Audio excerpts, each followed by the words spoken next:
बच्चों last term पर हम लोग डीएनए के बारे में पढ़ रहे थे। इसमें मॉलिक्यूलर बेसिस ऑफ हेरेडिटी ये चैप्टर शुरू किया था। उसमें डीएनए एक आनुवांशिक पदार्थ है, इसके बारे में पढ़ा था। ग्रिफिथ का एक्सपेरिमेंट इसमें पढ़ा था और उसी के आगे हम लोगों ने डीएनए आरएनए में डिफरेंस भी लास्ट पढ़ा था लास्ट टाइम का। उसी के आगे आप देखते हैं different forms of DNA, DNA के विभिन्न रूप, डिफरेंट फॉर्म्स ऑफ डीएनए। तो डीएनए कुल 5 प्रकार के होते हैं। अब ये 5 प्रकार कौन कौन से हैं? इसमें A DNA, B DNA, C DNA, D DNA, Z DNA, ये 4 प्रकार के डीएनए होते हैं। अब इसमें ए डीएनए कैसा होता है?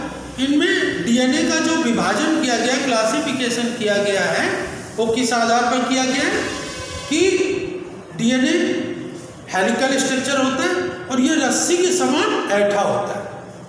अब ये ऐठन जो होती है, क्वाइलिंग, दाईं तरफ है या बाईं तरफ है, क्लॉकवाइज ऐठन है या एंटी क्लॉकवाइज ऐठन है, और इसकी एक क्वाइल में, एक कुंडलन में कितने न्यूक्लियोटाइड होते हैं, उसके आधार पर इसको क्लासिफाई किया गया। तो इसी के आधार पर देखते हैं इसमें 5 प्रकार के डीएनए, ए DNA, B DNA, C DNA, D DNA और जेड डीएनए, 5 प्रकार के डीएनए होते हैं। पहला ए डीएनए, ये कैसा होता है? क्लॉकवाइज होता है। क्लॉकवाइज इसमें ऐठन होती है, क्वाइलिंग क्लॉकवाइज होती है, और ये राइट हैंडेड मतलब दाईं तरफ घूमता है, दाईं तरफ कोई होती, और इसकी एक क्वाइल में, एक कुंडलन में 11 न्यूक्लियोटाइड होते हैं।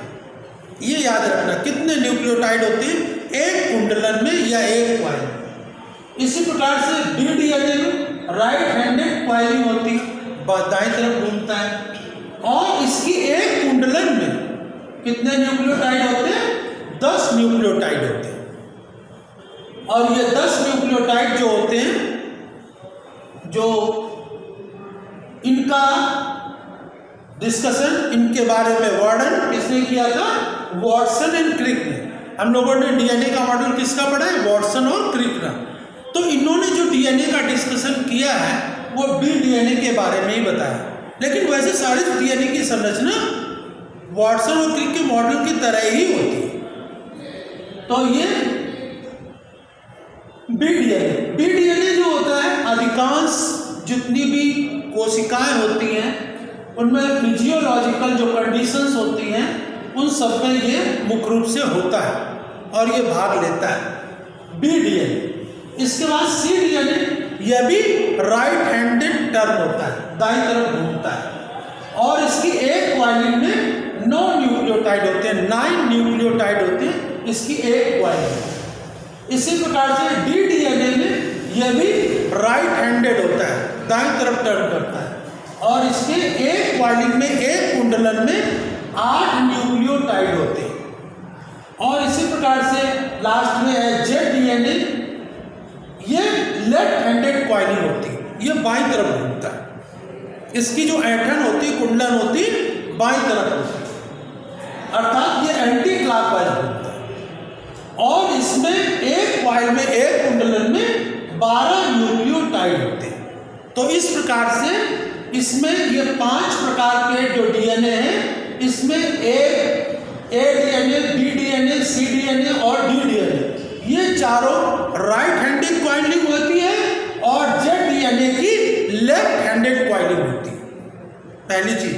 और जो न्यूक्लियोटाइडों की संख्या है एक कुंडलन में, क्वाइलिंग में, वो सब में अलग अलग है, ये आपको याद करनी पड़ेगी। जैसे ए डीएनए में एक कुंडलन में 11 न्यूक्लियोटाइड, बी डीएनए में एक कुंडलन में 10 न्यूक्लियोटाइड, सी डीएनए में एक कुंडलन में 9 न्यूक्लियोटाइड, डी डीएनए में एक कुंडलन में 8 न्यूक्लियोटाइड, और जेड डीएनए में 12 न्यूक्लियोटाइड होते हैं। तो सबसे ज़्यादा न्यूक्लियोटाइड एक कुंडलन में जेड डीएनए में होते हैं। तो इस प्रकार से डीएनए 5 प्रकार के होते हैं। कौन कौन से प्रकार होते हैं और इनका जो क्लासिफिकेशन किया गया, इनका जो विभाजन किया गया, इनके जो प्रकार है, फॉर्म है, ये किस आधार पर किए गए हैं? इनके ऐठन कुंडलन के आधार पर और इनमें जो एक कुंडलन में, एक क्वाड्रिन में कितने न्यूक्लियोटाइड होते हैं, उस आधार पर किया गया। उसी के बाद आगे देखते हैं यूकैरियोटिक सेल। यूकैरियोटिक सेल किसको कहते हैं? जिसमें कि केंद्रक पूर्ण रूप से विकसित होता है, उसको हम यूकैरियोटिक सेल कहते हैं। और इसमें दो प्रकार के डीएनए होते हैं, 2 टाइप डीएनए होते हैं। एक डीएनए क्या होता है? सक्रिय या फंक्शनल डीएनए होता है। सक्रिय या फंक्शनल डीएनए, इसे हम कोडिंग डीएनए कहते हैं। सक्रिय या फंक्शनल डीएनए को कोडिंग डीएनए कहते हैं। और दूसरा होता है अक्रिय या नॉन फंक्शनल डीएनए।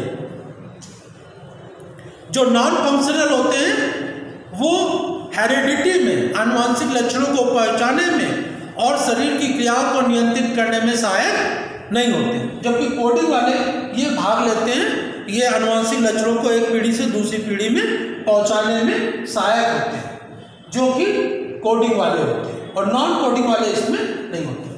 अब इसमें देखिए अक्रिय नॉन फंक्शनल डीएनए क्या होते हैं? Non coding DNA. तो नॉन फंक्शनल डीएनए को नॉन कोडिंग डीएनए कहते हैं, और यह आनुवंशिकी या कार्यकी में भाग नहीं लेते। जबकि कोडिंग वाले जो होते हैं वो आनुवंशिकी और कारकी, आनुवंशिकी का मतलब लक्षणों को एक पीढ़ी से दूसरी पीढ़ी में पहुंचाने का कार्य, और कारकी मतलब शरीर की क्रियाओं को करने में ये पूरा नियंत्रण इनका होता है, कोडिंग डीएनए का। Non coding DNA non functional होते हैं, ये किसी प्रकार से सक्रिय भूमिका नहीं निभाते। और कोडिंग डीएनए फंक्शनल डीएनए होते हैं। तो ये फंक्शनल जो डीएनए होते हैं ये पूरी तरीके से शरीर का नियंत्रण और शरीर की संरचना के बारे में पूरा कार्य करते हैं, कोडिंग डीएनए। तो इस प्रकार से कारकी के आधार पर डीएनए दो प्रकार के, कोडिंग, नॉन कोडिंग। कोडिंग का मतलब फंक्शनल, नॉन कोडिंग का मतलब नॉन फंक्शनल। अब इसके बाद आगे पढ़ते हैं ये कोडिंग और डीकोडिंग, नॉन कोडिंग डीएनए की और क्या विशेषताएं होती हैं। अब इसी के आगे देखते हैं नॉन कोडिंग डीएनए जो होता है वो बीच बीच में जो उसका अनुक्रम होता है वो डिस्टर्ब होता है, नॉन कोडिंग डीएनए का। और जो डीएनए खंड होते हैं, डीएनए खंड में आरएनए मतलब ribosomal RNA, transfer RNA, histone protein, इन सबका जो सिंथेसिस होता है, इसकी मैनी कॉपी, बहुत सी कॉपियाँ होती हैं, और बहुत सी कॉपियाँ होती हैं, लेकिन नो म्यूटेशन, इनमें उत्परिवर्तन की प्रक्रिया नहीं होती। उत्परिवर्तन मतलब कि शरीर में होने वाले अचानक परिवर्तनों को हम क्या कहते हैं? उत्परिवर्तन कहते हैं, म्यूटेशन कहते हैं। तो इस म्यूटेशन में जो नॉन कोडिंग डीएनए होते हैं, नॉन फंक्शनल डीएनए होते हैं, उनकी कोई भूमिका नहीं होती।